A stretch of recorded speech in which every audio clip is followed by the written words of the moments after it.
दर्शकबिन नमस्कार, स्वागत छ कार्यक्रम माउन्टेन संवाद। आजको माउन्टेन संवादमा पनि हामी नेपाली कांग्रेसको 14औं महाधिवेशनमा रहेर संवाद गर्नेछौँ। हामी संवादको क्रम जारी गर्दाखेरि नेपाली कांग्रेसको 121 केन्द्रीय सदस्य र 13 पदाधिकारीको लागि अहिलेदेखि मतदान प्रक्रिया सुरु भएको छ, अर्थात् 8 बजेदेखि मतदान प्रक्रिया सुरु भइसकेको छ।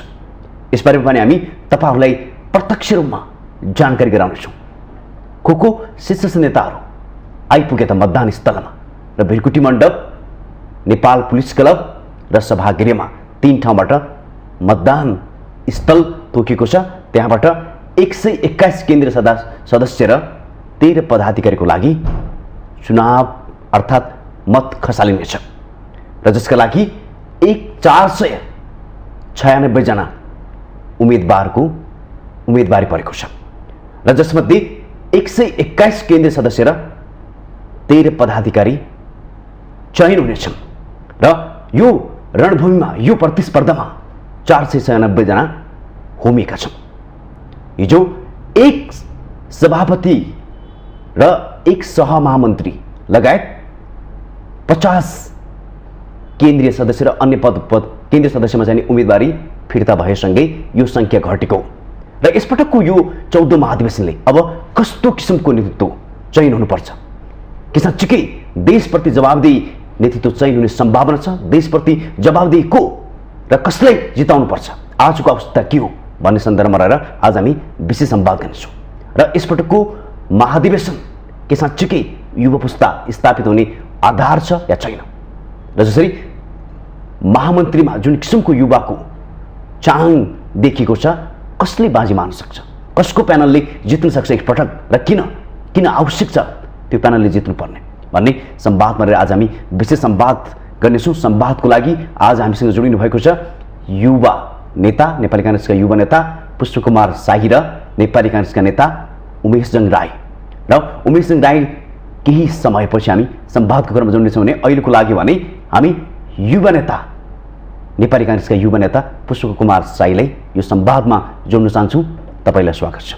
धन्यवाद, नमस्कार। अब यो संवाद गर्ने क्रममा तपाईहरुको मत प्रक्रिया पनि सुरु भइसकेको छ, मतदान खसाल्ने समय सुरु भइसकेको छ। कसलाई जिताउनु पर्छ यसपटक, कसको प्यानललाई माथि उठाउनु पर्छ? नेपाली कांग्रेस एउटा ऐतिहासिक पार्टी, नेपाली कांग्रेस एउटा चाहिँ लोकतान्त्रिक पार्टी भएको कारणले मलाई लाग्छ आजको निर्वाचनलाई देशले मात्र होइन संसारले नजिकबाट निहालिरहेको छ। त्यो भएको कारणले नेपाली कांग्रेसमा कस्तो किसिमको नेतृत्व निर्वाचित गर्ने, नेपाली कांग्रेसमा यो 14औं महाधिवेशनमा कस्तो किसिमको नेतृत्व आउँदा चाहिँ तपाईको चाहिँ नेपाली कांग्रेस बलियो हुन्छ भन्ने कुरामा वास्तवमा देशभरिबाट आउनुभएको र जनसम्पर्क समितिबाट आउनुभएको जति पनि चाहिँ प्रतिनिधिहरू हुनुहुन्छ उहाँहरूले चाहिँ गहन विश्लेषण गरेर मतदान गर्नुपर्छ भन्ने मलाई लाग्छ। किनकि नेपाली कांग्रेस चाहिँ बलियो भयो भने यो देशको लोकतन्त्र बलियो हुन्छ र लोकतन्त्र बलियो भयो भने यो देशको राष्ट्रियता बलियो हुन्छ। त्यसकारण म फेरि पनि के अनुरोध गर्न चाहन्छु भने जति पनि देश र विदेशबाट आउनुभएको प्रतिनिधिहरू हुनुहुन्छ उहाँहरू वास्तवमा अहिले न्यायमूर्ति हो, उहाँहरूले चाहिँ एउटा न्यायको रूप हो। उहाँहरूले नेपाली कांग्रेसको अहिले लगभग 134 जनाको जुन चाहिँ निर्वाचन हुँदैछ विभिन्न तह र तबकामा विभिन्न पदमा, त्यहाँ चाहिँ आफ्नो अभिमत प्रकट गर्दै गर्दाखेरि चाहिँ सोच विचार गरेर गर्नुपर्छ भन्ने मलाई लाग्छ।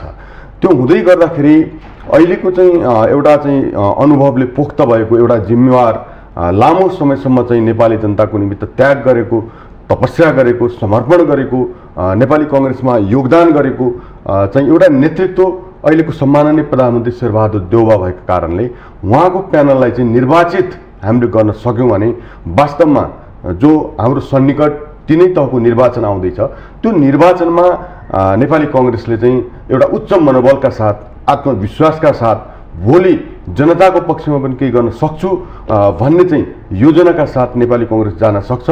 त्यसकारण पनि हामीले अहिले चाहिँ सोच विचार गरेर नेपाली कांग्रेसका आदरणीय सभापति सम्माननीय प्रधानमन्त्री शेरबहादुर देउबाको प्यानललाई हामीले चाहिँ जिताउन अपरिहार्य छ। त्यो जितायो भने मात्र नेपाली कांग्रेस बलियो हुनेछ। मैले अघि पनि निवेदन गरेँ, नेपाली कांग्रेस बलियो हुनु भनेको लोकतन्त्र बलियो हुनु, लोकतन्त्र बलियो हुनु भनेको तपाईको चाहिँ राष्ट्रियता बलियो हुनु। त्यसकारण चाहिँ सबैलाई चाहिँ यो तपाईँको चाहिँ लोकप्रिय चाहिँ टेलिभिजन माउन्टेनबाट म सबै प्रतिनिधिज्यूहरूलाई हार्दिक अनुरोध गर्न चाहन्छु, नेपाली कङ्ग्रेसको आदरणीय पार्टी सभापति प्यानललाई आफ्नो अमूल्य मत प्रकट गर्नुहोस्। तपाईँले फेरि सभापति हुनुपर्छ भन्ने भनिराख्दाखेरि अब सभापतिको भिडन्तमा 5 जना उम्मेदवारहरू छन् जो निकै नै प्रतिस्पर्धात्मक देखिन्छ हेर्दाखेरि। अब फेरि नै देउबा अर्थात् सभापति फेरि नै दोहोरिन सक्ने सम्भावना देख्नुभएको छ तपाईँले? अहिले हामी कहाँ चाहिँ सबै डाटाहरू आइसकेको छ।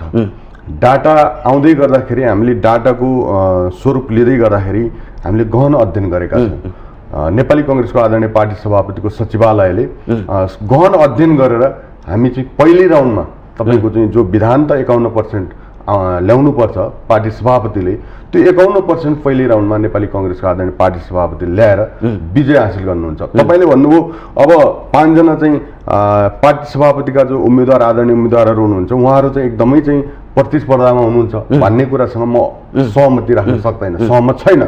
किन छैन त भन्दाखेरि हामीले चाहिँ डाटा कलेक्सन गरेर अगाडि बढ्दै गर्दा आदरणीय शेरबहादुर देउवा चाहिँ धेरै मतको अन्तरले विजय हुनुहुन्छ र विजय यसकारण हुनुहुन्छ कि मतदाताले मत हालेर विजय हुने हो नि त।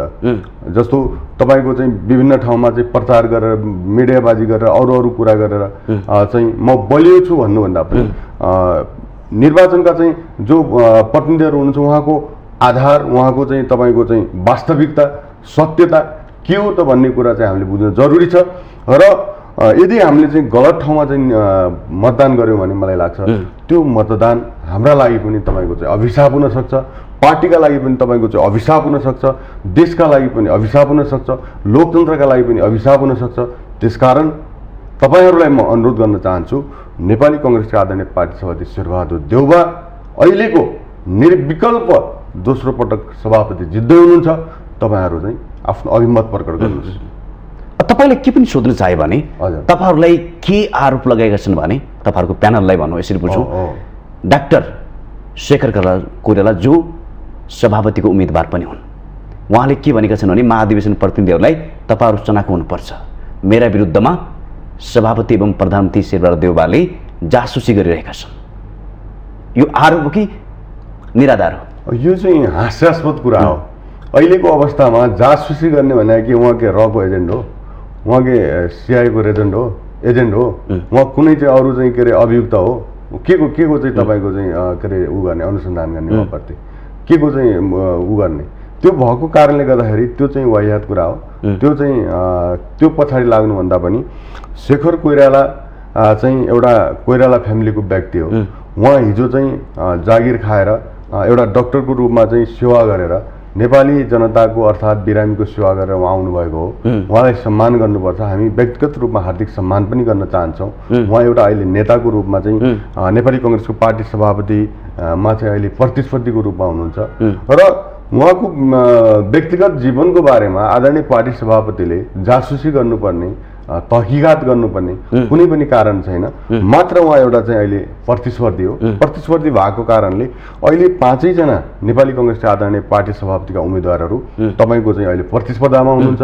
उहाँहरूले कसरी चाहिँ सबै चाहिँ प्रतिनिधिहरूलाई चाहिँ आफ्नो पक्षमा पार्ने, आफ्नो पोल्टामा मत खसाल्ने भन्ने बारेमा एक्सर्साइज गर्नु त्यो स्वाभाविक हो। किनभने डेमोक्रेटिक पार्टीमा सबैको चाहिँ बराबर अधिकार छ। सबैले चाहिँ तपाईँको चाहिँ आफ्नो अभिमत प्रकट चाहिँ आफ्नो पक्षमा पार्नका निम्ति एक्सर्साइज गर्नु स्वाभाविक कुरा हो, त्यसलाई अन्यथा लिन मिल्दैन। त्यसकारण चाहिँ यो जासुसी गर्यो, तहकिकात गर्यो भन्ने कुरा चाहिँ यो हास्यास्पद कुरा छ। म चाहिँ धेरै चाहिँ यसको व्याख्या गर्न चाहन्न।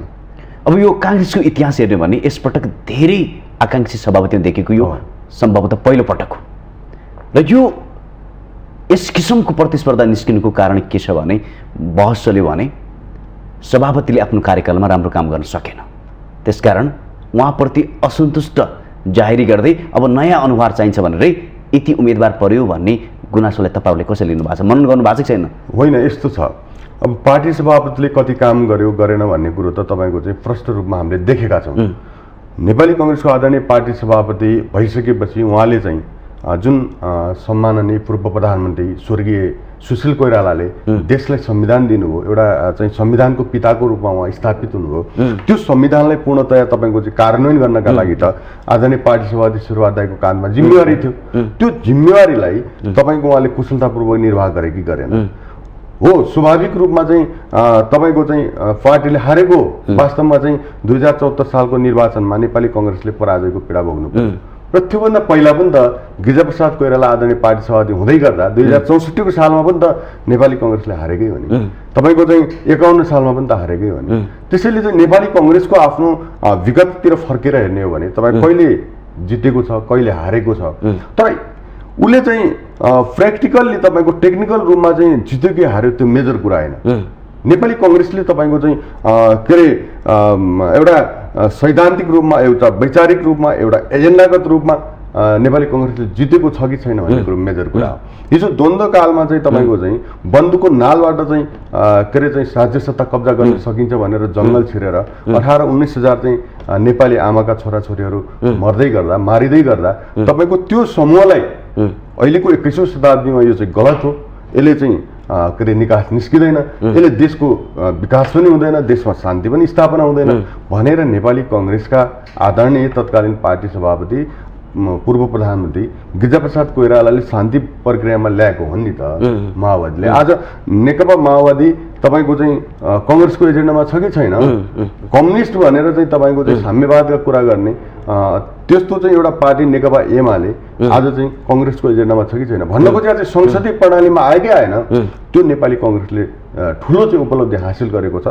मधेस जलिरहँदा तपाईँको चाहिँ तिनै तहको निर्वाचन नहुने अवस्थामा थियो, मधेसलाई वार्तामा ल्याएर नेपाली कङ्ग्रेसका आदरणीय वर्तमान पार्टी सभापति शेरबहादुर देउवाले तपाईँको चाहिँ उहाँहरूलाई चाहिँ वार्तामा ल्याएर त्यो वार्ता सफल गरेर स्थानीय तहको निर्वाचन पनि तपाईँले सम्पन्न गर्नु हामीले देखेका छौँ, तपाईँ हामीले अनि चाहिँ प्रदेशको पनि सम्पन्न गरेको देखेका छौँ।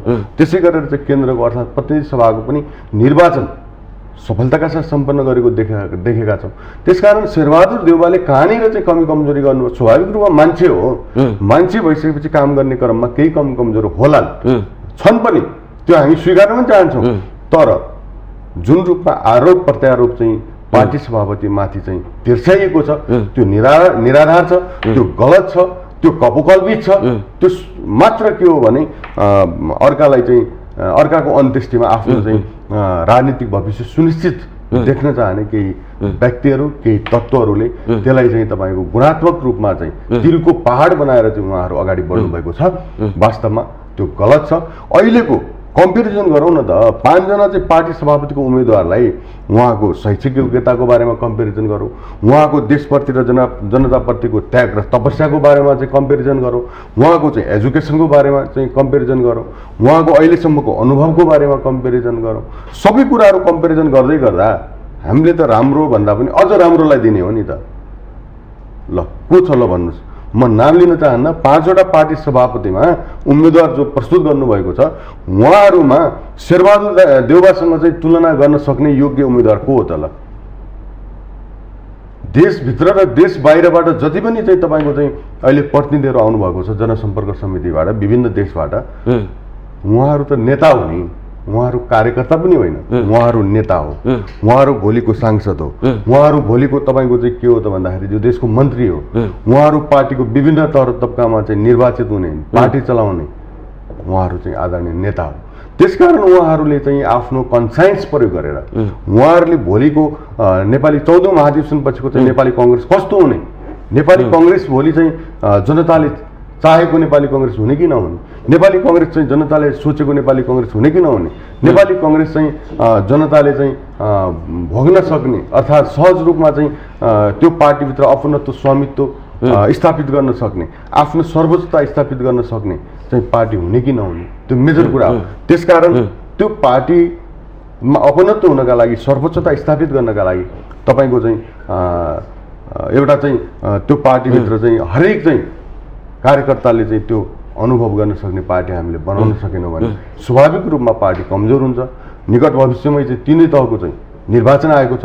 त्यो 3 तहको निर्वाचनमा तपाईँको चाहिँ हामीले कङ्ग्रेसलाई बलियो रूपमा प्रस्तुत गर्न सकेनौँ भने, बलियो चाहिँ लिडरसिपलाई स्थापित गर्न सकेनौँ भने, बलियो चाहिँ के अरे चाहिँ लिडरसिपलाई चाहिँ तपाईँको निर्वाचित गर्न सकेनौँ भने अनि भोलि चाहिँ कमजोर नेतृत्व आएर पार्टीलाई कसरी चाहिँ तपाईँको चाहिँ तिनै तहको निर्वाचनमा चाहिँ विजय हासिल गराउन सक्छ।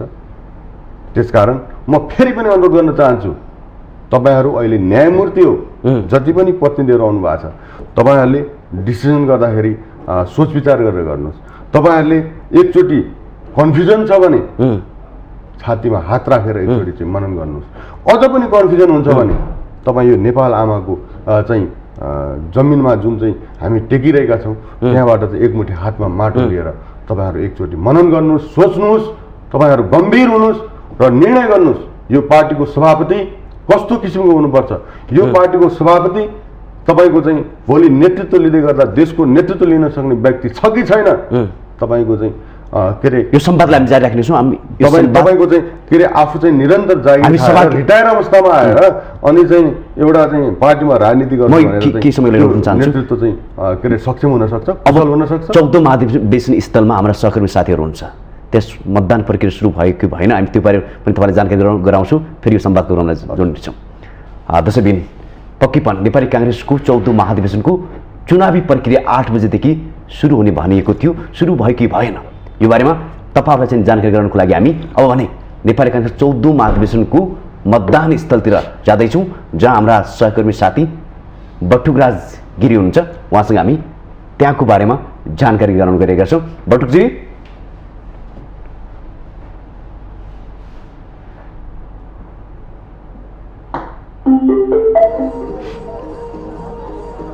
मतदान प्रक्रिया सुरु भयो कि के छ खास? पक्कै पनि नेपाली काङ्ग्रेसको 14औं महाधिवेशनको जुन लामो समय प्रतीक्षाको घडी लगभग अन्तिम चरणमा पुगेको छ। यति बेला भिरकुटी मण्डप राष्ट्रिय सभागृह नेपाल पुलिस क्लबको भवनमा अबको केही समयपछि यहाँ मतदान सुरु हुँदैछ। मतदान सुरु हुनुभन्दा यो केही दृश्य हामीले यहाँ देखाइरहँदाखेरि आम प्रतिनिधिहरू जो देशका विभिन्न भागबाट चुनिएर आएका छन् तिनीहरू आफ्नो नेतृत्व, आफ्नो नेपाली काङ्ग्रेसको नयाँ नेतृत्व छान्नका लागि आतुर देखिएका छन्। यहाँ भोट हाल्नका लागि बिहानैदेखि जुन प्रतिनिधिहरू लामबद्ध भएर आएका थिए र तिनीहरू अबको 8 बजेपछि जुन मतदान सुरु गर्ने भनिएको थियो र त्यही अनुसार प्रतिनिधिहरू यहाँ तम्तार भएर आइरहेका थिए। तर केही प्राविधिक कारणवश केही समय ढिला हुन गएको भन्ने हामीले यहाँ निर्वाचन समितिबाट जानकारी पाएका छौँ। यद्यपि अब केही समयपछि यहाँ मतदान सुरु हुने हामीले जानकारी पाएका छौँ। अब नेपाली काङ्ग्रेसको यो आसन्न 14औं महाधिवेशनको नयाँ नेतृत्व कस्तो आउला, शीर्ष नेताहरूबीच नै एक आपसमा रोचक भिडन्त हुने देखिएपछि प्रतिनिधिहरू कसलाई मतदान गर्ने र अबको नेतृत्व कस्तो आउनुपर्छ भनेर उत्साहका साथ उहाँहरू मतदान स्थलमा आइसकेका छन्। पक्कै पनि यो उत्साह उमङ्गले अब नेपाली काङ्ग्रेसमा कस्तो नेतृत्व चुन्ला त त्यो भने अबको केही घण्टा हामीले कुर्नुपर्ने हुन्छ। यो राष्ट्रिय सभाको जुन दृश्य छ, अब यहाँ प्रतिनिधिहरू आउने क्रम, सुरक्षा व्यवस्था लगायत प्रतिनिधिहरूको व्यवस्था गरिरहेको छ भने सुरक्षाकर्मीले यहाँको सम्पूर्ण तयारी गरिरहेका छन्।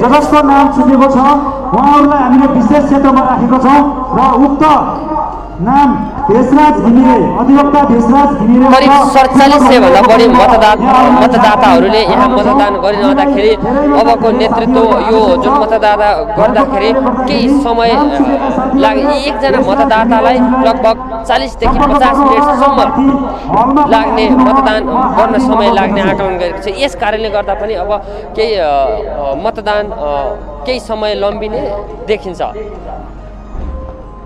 बटुकजी, को चाहिँ शीर्ष नेताहरू चाहिँ मतदान स्थलमा आइपुगेको छ, के चाहिँ केही भन्न सकिन्छ? त्यो टेबलमा साथीहरू हामीले भेटेनौँ अथवा त्यहाँ देखेनौँ भने हामी 5 मिनटभित्र अर्को साथीलाई त्यहाँ रिप्लेस गर्नेछौँ। सो भएको कारणले गर्दा यो मतदान भइरहँदाखेरि अब मतदाताहरूले लामो समयको प्रतीक्षाको यो जुन मतदान गरिसकेपछि नेतृत्व को आउने भन्ने आम चासोको विषय बनेको छ र यो सँगसँगै अब केही समयपछि मतदान हुने हामीले जानकारी पाएका छौँ। यो नेपाली काङ्ग्रेसको जुन संवैधानिक व्यवस्था अनुसार पार्टीको कानुनी व्यवधान अनुसार 50% भन्दा बढी मत ल्याउने व्यक्ति मात्र सभापतिमा चुनिने भनिरहँदाखेरि अब धेरैजना सभापतिमा उम्मेदवार भएको कारणले गर्दा पनि पहिलो पटक नै 50% कुनै पनि सभापतिले नपुर्याउने हो कि भन्ने पनि आकलन गरिएको छ। यो यदि भइहाल्यो भने पनि फेरि पुनः मतदान अर्को पटक दोस्रो पटक मतदान हुने जुन प्रावधान छ यसले गर्दा पनि यो चुनाव अलिकति लम्बिने हो कि भन्ने पनि आकलन गरिएको छ।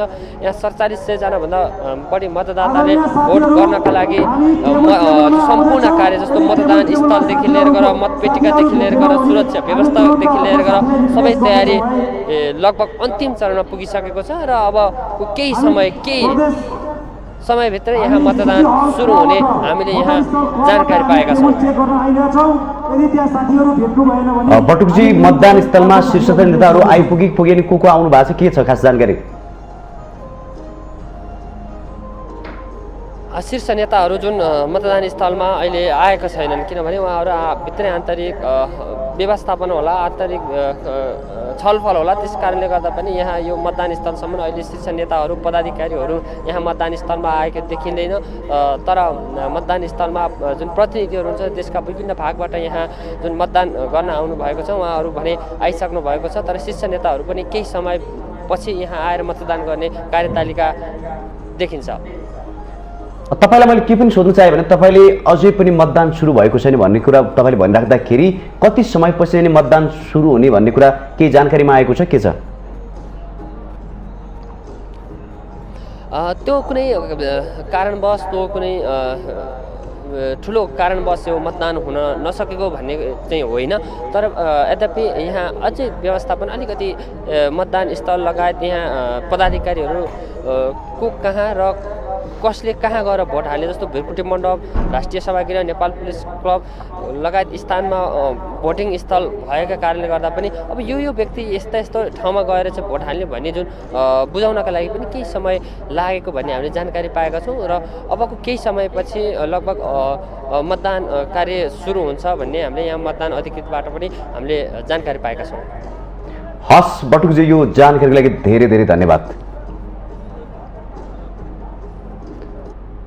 दर्शकबिन, उहाँ हुन्थ्यो हाम्रा सहकर्मी साथी बटुक गिरी, जो अहिले नेपाली काङ्ग्रेसको 14औं महाधिवेशन स्थलबाट मतदान सुरु भयो कि भएन भनेको बारेमा उहाँले जानकारी गराइराख्नु भएको थियो। र पक्कै पनि नेपाली काङ्ग्रेसको 14औं महाधिवेशनको मतदान प्रक्रिया 8 बजेदेखि सुरु हुने भनेको थियो, तर अझै पनि सुरु हुन सकेको छैन भन्ने कुरा जानकारीमा आएको छ। लगभग लगत्तै अब मतदान प्रक्रिया पक्कै पनि सुरु हुनेछ। हामी आज यसकै बारेमा कसले जित्नुपर्छ, कसले जिताउनुपर्छ र किन भन्ने बहस गरिरहेका छौँ। कुन प्यानलले अब जित हासिल गर्नुपर्छ र किन, के को लागि, र उहाँहरूलाई किन जिताउने र उहाँहरूबाट के निकास पाउँछ देशले, पार्टीले भन्ने विषयमा हामी संवाद गरिरहेका छौँ। संवादको लागि आज हामीसँग जोडिनु भएको छ युवा नेता पुष्पकुमार साई। म फेरि पनि यो संवादपछि उहाँलाई जोड्न चाहन्छु। तपाईँलाई फेरि जोडिहालेँ मैले।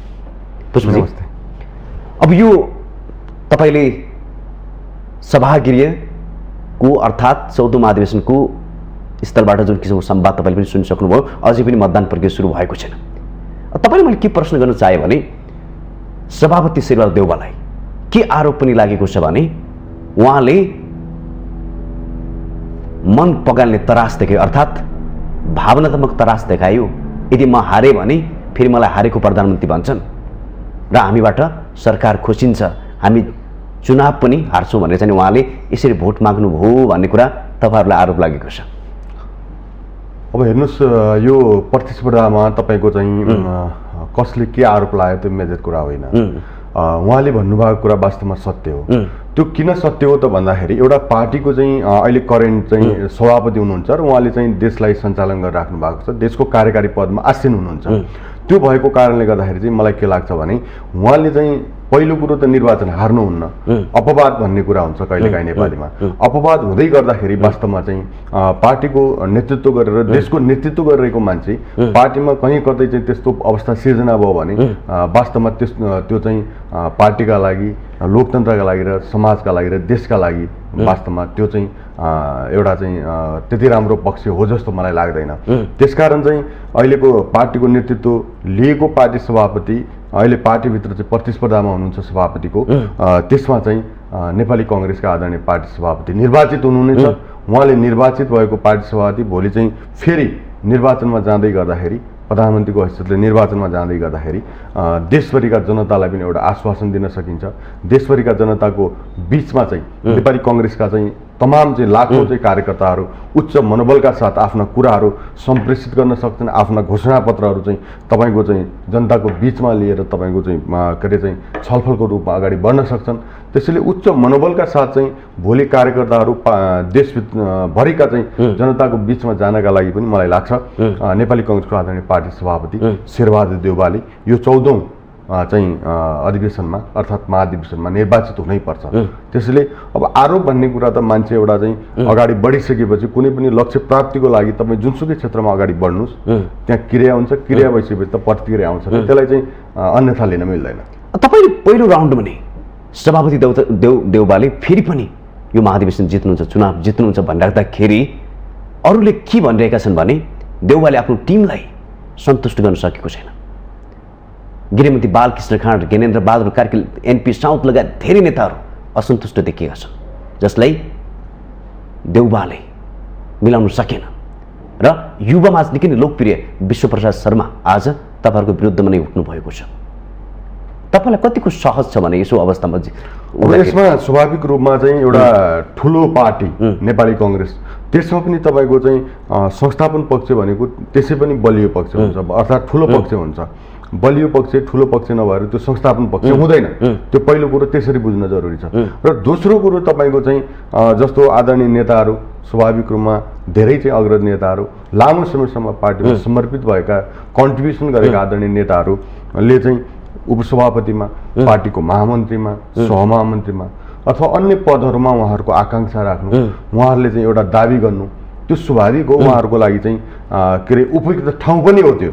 तर विधानमा त तपाईँको चाहिँ 5 जना आकाङ्क्षी हुँदाखेरि महामन्त्री त 2 जना छ।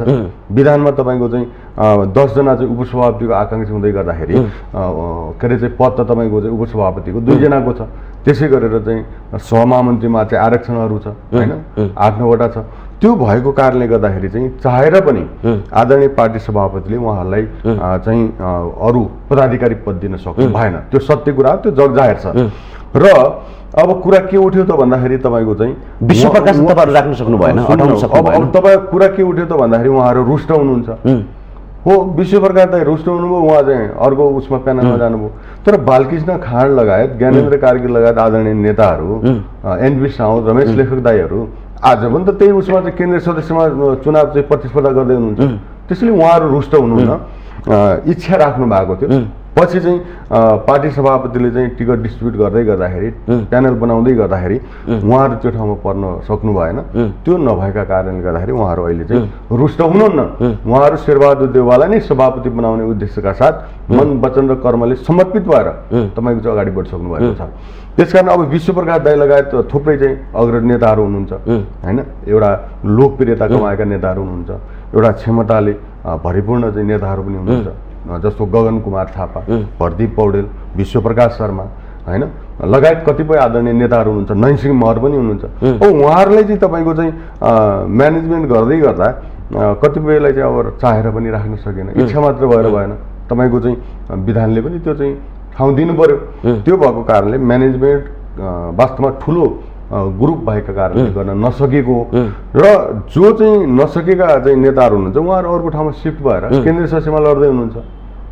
भोलि पनि त तपाईँको महाधिवेशन हुन्छ 5 वर्षपछि, उहाँहरूलाई पालो दिनुवाला शेरबहादुर दाइले। त्यसैले शेरबहादुर देउवा अहिले टिम बनाउँदै गर्दाखेरि कमजोर हुनुभएको छैन, उहाँ बलियो हुनुभएको छ, थप बलियो हुनुभएको छ। सबै नेताहरू चाहिँ पदमा चाहिँ सशक्त रूपमा लाग्नु भएको छ र पहिल्यै चरणमा शेरबहादुर देउवाले चाहिँ जित गर्नुहुन्छ। तपाईँले यो भनिराख्दाखेरि सभापतिका उम्मेदवार बिमलेन्द्र निधिले के भनेका छन् भने पहिलो राउन्डमा कसैले पनि जित्दैन र दोस्रो राउन्डमा हामी सभापतिलाई एनी हाउ हराउँछौँ र हामी इतरसम्म एकजुट भएर पनि सभापति देउवालाई हराउँछौँ भनिराख्दाखेरि तपाईँहरूभित्र रुष्टता कति छ भन्ने कुरा छताछुलो भएको छ नि। होइन, यो अहिले प्रतिस्पर्धा हो, कसैको पनि यो चाहिँ तपाईँको चाहिँ बाहुबलको लडाइँ होइन, यो वैचारिक लडाइँ, एउटा चाहिँ सैद्धान्तिक लडाइँ, त्यो पनि पार्टीभित्र चाहिँ एउटा स्वच्छ प्रतिस्पर्धा गरेर नेतृत्वमा कसरी जान सकिन्छ, नेतृत्वमा गएर भोलि तपाईँको चाहिँ कसरी सङ्गठनलाई चुस्त दुरुस्त बनाउन सकिन्छ, भोलि सङ्गठनलाई कसरी गतिशील बनाउन सकिन्छ, भोलि सङ्गठनलाई अझ यो रूपमा कसरी चाहिँ सशक्त रूपमा अगाडि बढाउन सकिन्छ, यो देशको सबैभन्दा ठुलो पार्टी कसरी बनाउन सकिन्छ, अर्थात् बहुमतको सरकार आउने निर्वाचनमा तिनै तहको चाहिँ के अरे निर्वाचनमा कसरी चाहिँ सबैभन्दा ठुलो दलको रूपमा चाहिँ निर्वाचित गराएर तिनै तहको सरकार निर्माण गर्न सकिन्छ भन्ने बारेमा चाहिँ सोच्नु स्वाभाविक कुरा। तर कसैलाई व्यक्तिगत रूपमा चाहिँ यसलाई हराउनै पर्छ भनेर यदि उहाँहरूको सोच हो भने सबै एक ठाउँमा किन आउन सक्नु भएन त?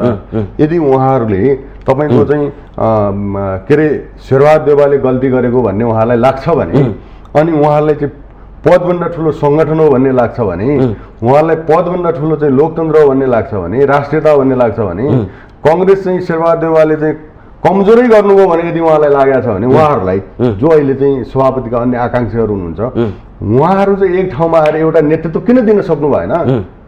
दिनु पर्थ्यो नि त। यदि शेरबहादुर देउवालाई हराउने मात्रै उहाँहरूको लक्ष्य हो भने त्यो त देखिएन।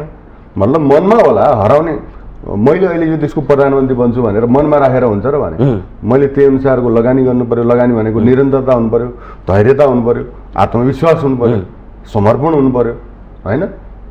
त्यो भएको कारणले गर्दाखेरि चाहिँ कसैले भनेर कसैको इच्छा अनुसार चाहिँ के अरे भोटरहरूले मतदान गर्नु हुँदैन उहाँहरूले, मलाई त्यो लाग्दैन।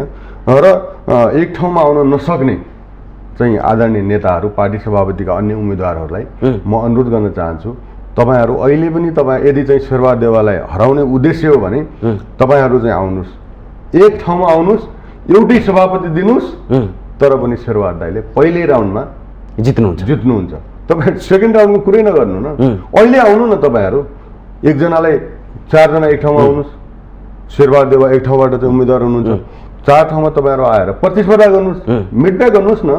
मिटब्याक गरेर एकजनालाई सभापति भोट हाल्नुहोस् भन्नुहोस्, तपाईँ आज पनि जित्नुहुन्न तपाईँहरू भने पदको पछाडि तपाईँको चाहिँ एउटा स्वार्थमा लिप्त भएर तपाईँहरू अगाडि बढ्नुहुन्छ भने तपाईँहरू भोलि चाहिँ कसरी चाहिँ जित्नु होला, कसरी चाहिँ तपाईँको पार्टीलाई अगाडि बढाउनु होला भन्ने बारेमा चाहिँ म आग्रह गर्न चाहन्छु। त्यसमा यो लडाइँ के को साँच्चीकै सैद्धान्तिक लडाइँ हो, विधि र पद्धतिलाई अनुयायी गरेर यो लडाइँ भइरहेको छ कि स्वार्थको लडाइँ हो? अब यो त हेर्नुहोस्, लडाइँ त अब स्वच्छ प्रतिस्पर्धा हो, पद हासिल गर्ने नै लडाइँ हो तपाईँको। यहाँ सैद्धान्तिक भनेर चाहिँ 5वटा चाहिँ सभापतिका अलग अलग सिद्धान्तहरू छैन। नेपाली कङ्ग्रेसको लोकतान्त्रिक समाजवादलाई आत्मसात गरेका आदरणीय नेताहरू नै हुनुहुन्छ सबै चाहिँ 4 तारे झन्डाको मुनि नै बस्नु भएको छ, सबैले कन्ट्रिब्युसन नै गर्नुभएको छ, सबैको लगानी छ। त्यो भएको कारणले गर्दाखेरि चाहिँ यसलाई चाहिँ सैद्धान्तिक लडाइँ भन्न मिल्दैन। यो एउटा डेमोक्रेसीभित्र हुने स्वच्छ प्रतिस्पर्धा हो। स्वच्छ प्रतिस्पर्धामा कार्यकर्ताहरूले कसलाई चाहिँ आफ्नो अभिमत प्रकट गर्छन्, कसलाई विश्वास गर्नुहुन्छ उहाँहरूले, कसलाई चाहिँ नेतृत्वमा ल्याउन चाहनुहुन्छ, वा कसलाई चाहिँ यो 14औं महाधिवेशनमा आज हुने निर्वाचनमा आफ्नो अभिमत प्रकट गरेर निर्वाचित गर्न चाहनुहुन्छ, त्यो नेतृत्व यहाँ चाहिँ निर्वाचित हुन्छ, स्थापित हुन्छ। त्यो भएको कारणले गर्दाखेरि चाहिँ यसलाई चाहिँ तपाईँको सैद्धान्तिक लडाइँ भन्न मिल्दैन। त्यसो भए यो प्रतिस्पर्धा मात्रै हो, यसरी बुझ्नु? स्वच्छ प्रतिस्पर्धा, प्रतिस्पर्धा पनि तपाईँको चाहिँ स्वच्छ प्रतिस्पर्धा हो। जो हारे पनि जो जिते पनि नेपाली कङ्ग्रेसको नेता जित्छ, त्यसमा चाहिँ दोस्रो तपाईँको चाहिँ के अरे सेकेन्ड विनर हुन्छ, हार्ने भन्ने हुँदैन। अब नेपाली जनताले किन यो महाधिवेशनलाई एउटा आकर्षणको पोइन्टको रूपमा, आकर्षणको हिसाबले हेर्ने? तपाईँले भनेअनुसार त त्यति सान्दर्भिक देखिएन। उहाँको एजेन्डा के, नेपाली जनताप्रति जवाबदेही के, किन उहाँहरूलाई जिताउने?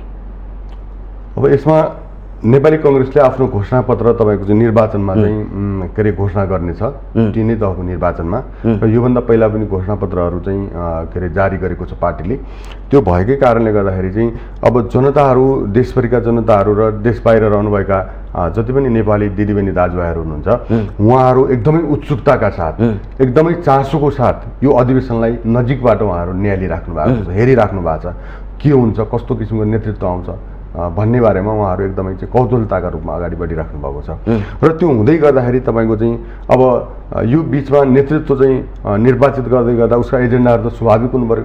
नेपाली कङ्ग्रेसको सिद्धान्तलाई तपाईँको चाहिँ जसरी महामानव बिपी कोइरालाले लोकतान्त्रिक समाजवादमा जहाँ चाहिँ सामाजिक न्याय हुन्छ, जहाँ राजनीतिक स्वतन्त्र हुन्छ, जहाँ आर्थिक समानता हुन्छ, यी कुराहरूलाई कार्यान्वयन गर्नका निमित्त तपाईँको चाहिँ यो पार्टीभित्र नेतृत्वमा गइसकेपछि त्यसले गर्न सक्छ कि सक्दैन भन्ने बारेमा पहिलो क्वेसन हो।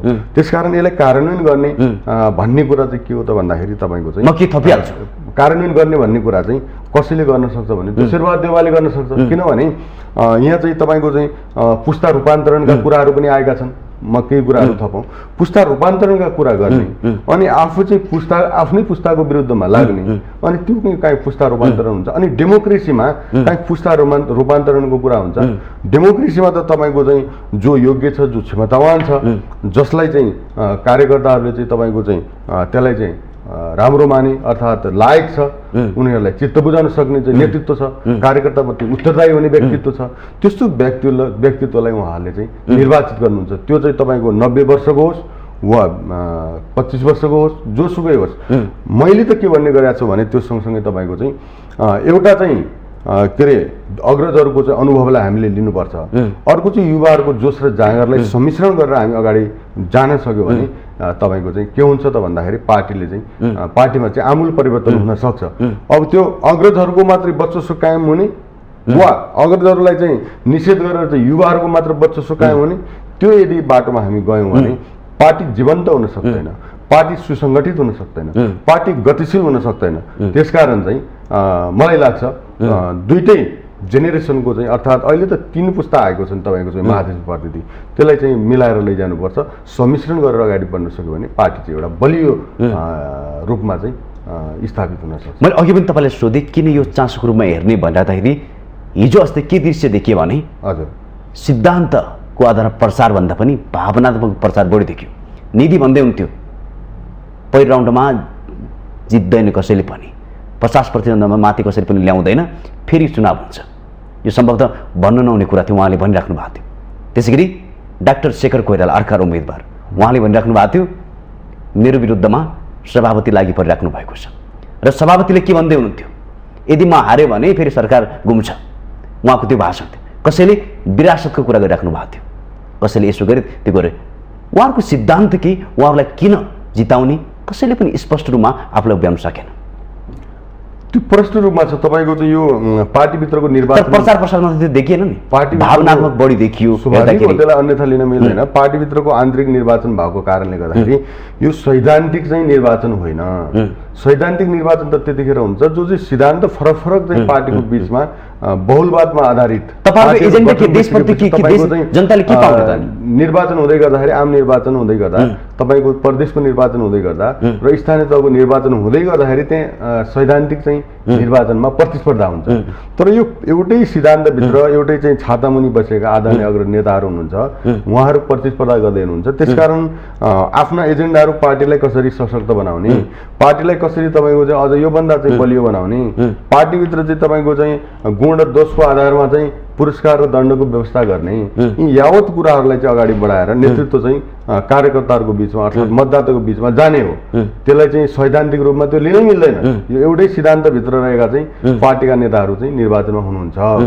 त्यो भएको कारणले गर्दाखेरि अब हामीले चाहिँ व्यक्तिगत रूपमा कम्पेरिजन गर्दाखेरि पार्टीले चाहिँ कसरी तपाईँको चाहिँ भोलि चाहिँ एउटा नेतृत्व सशक्त नेतृत्व दिन सक्छ, कसले दिन सक्छ, कसले चाहिँ यो पार्टीलाई भोलिको रूपमा भोलि चाहिँ निर्वाचनमा सबैभन्दा ठुलो दलको रूपमा निर्वाचित गर्न सक्छ, वैचारिक रूपमा भोलि योभन्दा अझ सशक्त रूपमा चाहिँ अन्य पार्टीहरूसँग प्रतिस्पर्धा गर्छ, सैद्धान्तिक रूपमा अझ भोलि योभन्दा अझ सशक्त रूपमा चाहिँ प्रतिस्पर्धा गर्न सक्छ, त्यस्तो किसिमको नेतृत्व चाहिँ पार्टीले अहिले चाहिँ खोजेको हो। त्यो सँगसँगै तपाईँको चाहिँ मैले अघि पनि भने आफ्नो सुरक्षा यो पार्टीभित्र हुन्छ कि हुँदैन भनेर एउटा साधारण सदस्यता प्राप्त गरेको चाहिँ के अरे एउटा कार्यकर्तादेखि लिएर क्रियाशील गरेको कार्यकर्तादेखि लिएर हामी पार्टीको फुल टाइमर अर्थात् होल टाइमर कार्यकर्तादेखि लिएर आदरणीय पार्टीसम्म सभापतिसम्मको चाहिँ जुन नेतृत्व छ उसले यो पार्टीभित्र चाहिँ अपनत्व फिल गर्नु पर्यो।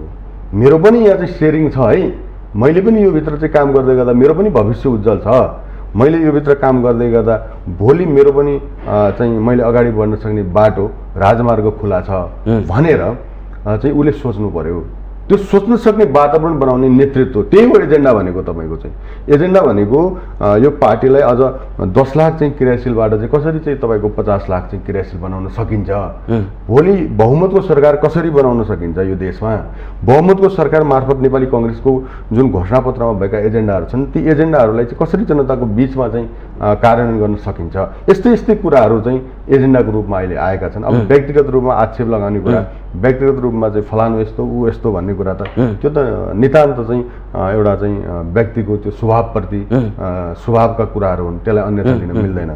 वास्तवमा त्योभन्दा पनि स्वच्छ प्रतिस्पर्धा गरौँ, कार्यकर्तालाई रिझाउने के अरे अभियानमा अगाडि बढ्नुहोस् तपाईँहरू। अनि त्यो अनुसार म फेरि पनि के जोडिहालेँ, त्यसपछि हामी अन्तिममा जानेछौँ। आज जो पार्टीको सभापति हुन्छ त्यो देशको सभापति हो, भोलि उसले देश चलाउँछ। त्यसकारण मैले सोधिहालेँ किन जिताउने, उहाँको एजेन्डा के, उहाँलाई किन फरक रूपमा हामीले हेर्ने, किनकि उहाँको प्रभाव भोलि देशमा पर्छ। आज नेपाली कांग्रेसको सभापति हुनु भनेकै भोलि देशको प्रधानमन्त्री हो, भावी प्रधानमन्त्री हो। त्यसकारण यो चासोको रूपमा हेर्ने कि नहेर्ने भन्न खोजे मात्रै मैले। यो एकदमै चासोको रूपमा हेर्नुपर्छ। अहिले देश विदेशबाट चासोकै रूपमा हेरिराख्नु भएको छ निर्वाचनलाई। तपाईले भने जस्तै पार्टी सभापति अहिलेको जो कांग्रेसको हुनुहुन्छ सबैको सभापति हो अहिलेसम्म। उहाँ चाहिँ तपाईको चाहिँ भोलि के अरे जनताको बीचमा जाँदै गर्दा नेपाली कांग्रेसको पार्टी सभापति हुनुहुन्छ है, उहाँले चाहिँ यसरी चाहिँ राम्रो काम गर्नु भएको छ। सरकारमा आइसकेपछि अब कतिले त भन्ने गरेका छन् 5 पटक सभापति भएर के गरे उहाँले भन्ने कुरा पनि छ। उहाँले गरेका कुराहरू हामीले चाहिँ हत्केलालाई चाहिँ सूर्यले छेकेर उज्यालो छैन, घाम लागेको छैन भन्न मिल्दैन। शेरबहादुर देउवाले समावेशिताका कुराहरू, कदमजमका कुराहरू शेरबहादुर देउवाले उठान गर्नुभएको हो। शेरबहादुर देउवाले तपाईँको जो कदमजमको कुराहरू ल्याउँदै गर्दाखेरि चाहिँ तपाईँको चाहिँ आज चाहिँ महिला आयोग बनेको छ। महिलाहरू देशको मूल प्रवाहमा ल्याउने काम कसले गर्यो? शेरबहादुर देउवाले गर्यो। अनि जनजाति प्रतिष्ठान कसले स्थापना गर्यो? शेरबहादुर देउवाले प्रधानमन्त्री भएको बेला गर्यो। दलित आयोग चाहिँ तपाईँको कसले गठन गर्यो? शेरबहादुर देउवाले गर्यो। त्यसैले तपाईँको चाहिँ के अरे कमैया मुक्तिहरू जो 21औं शताब्दीमा आएर पनि तपाईँको चाहिँ मान्छेको मालिकको दास बन्नुपर्ने यो जति दुर्भाग्य कुरा के हुन सक्छ? त्यो दुर्भाग्यलाई चाहिँ अन्त्य कानुन रूपमा अन्त्य गर्नुभयो। कानुन रूपमा अन्त्य मात्र गर्नु भएन, उहाँले चाहिँ उनीहरूलाई मुक्ति पनि गर्नुभयो व्यावहारिक रूपमा, प्र्याक्टिकल्ली रूपमा। अनि मुक्ति गर्दै गर्दा तपाईँको चाहिँ कमैयाहरू तपाईँको चाहिँ आज चाहिँ नेपाली नागरिक भएर चाहिँ अगाडि बढिरहेका छन्। उहाँहरूले आफ्नो व्यक्तित्व नेतृत्व विकास गरिराख्नु भएको छ। शिक्षाको क्षेत्रमा अगाडि हुनुहुन्छ उहाँहरू, बामी सर्दै हुनुहुन्छ। अब अन्तिमको कारणले शेरबहादुर देउवाले त्यसपछि तपाईँ अन्तिममा चाहिने शेरबहादुर देउवाले आमूल परिवर्तन गर्नु भएको छ। यो देशमा ठुलो चाहिँ विकास गर्नु भएको छ। लोकतन्त्रका लागि उहाँले चाहिँ लड्नु भएको छ, धेरै कुराहरू गर्नु भएको छ। मैले भने अघि पनि संविधानको पनि कार्यान्वयन गर्नु भएको कारणले गर्दाखेरि टाइम थोरै छ, धेरै चाहिँ काम गर्नु भएको छ। उहाँलाई आफ्नो अभिमत प्रकट गर्नुहोस्। कस्तो खालको नेतृत्व आउनुपर्छ? अन्त्यमा नेतृत्व इमानदार आउनुपर्छ, लगनशील आउनुपर्छ, तपाईँको कर्मठ आउनुपर्छ, शालीन आउनुपर्छ, जो चाहिँ कार्यकर्ताप्रति मात्र होइन जनताप्रति उत्तरदायी भएको नेतृत्व आउनुपर्छ। नेतृत्वमा गइसकेपछि मालिकको रूपमा होइन, जस्तो केपी ओली मालिकको हिसाबमा उहाँहरू जानुहुन्छ, तर शेरबहादुर देउवा नेतृत्वमा आइसकेपछि उहाँले चाहिँ एउटा चाहिँ कारिन्दाको रूपमा, कामदारको रूपमा, जनताको चाहिँ नोकरको रूपमा उहाँले काम गर्नुहुनेछ। त्यसकारण चाहिँ शेरबहादुर देउवा नै निर्विकल्प अहिलेको पार्टी सभापति हो। तपाईँहरूले अरूलाई चाहिँ मतदान गरेर चाहिँ आफ्नो मत खेर फाल्नुभन्दा शेरबहादुर देउवाले आफ्नो मतदान प्रयोग गर्नुहोस्। म फेरि एउटा कुरा जोड्न चाहन्छु, हामी मतदान गर्छौँ, मतदान गर्दै गर्दा तपाईँको चाहिँ हाम्रो हिन्दू धर्म मान्ने मान्छेहरू तपाईँको कन्यादान गर्छन्, गौदान गर्छन्, भूमिदान गर्छन्। हामी दानलाई धर्मको रूपमा लिन्छौँ। त्योभन्दा हजारौँ गुणा लाखौँ गुणा ठुलो दान भनेको मतदान हो। त्यो मतदान तपाईँहरू सही ठाउँमा गर्नुभयो भने सही नेतृत्व स्थापित हुन्छ, देश समृद्धिको बाटोमा जान्छ। गलत ठाउँमा गर्नुभयो भने गलत नेतृत्व स्थापित हुन्छ। त्यसकारण पार्टीलाई बलियो बनाऊ, लोकतन्त्रलाई बलियो बनाऊ, देशलाई बलियो बनाऊ, शेरबहादुर देउवालाई आफ्नो अभिमत प्रकट गरौँ भन्ने म अनुरोध गर्न चाहन्छु। तपाईँले भने जस्तै सक्षम नेतृत्व आउनुपर्छ, जसले फेरि पार्टीलाई गतिशील दिन सक्छ, देशलाई चलायमान बनाउन सक्छ। त्यस्तो प्रकारको नेतृत्व 14औं महाधिवेशनले चयन गरोस् भन्दै यो संवादको लागि यसको लागि पनि धेरै धेरै धन्यवाद र शुभकामना दिँदै बिदा हुन चाहन्छु। नमस्कार।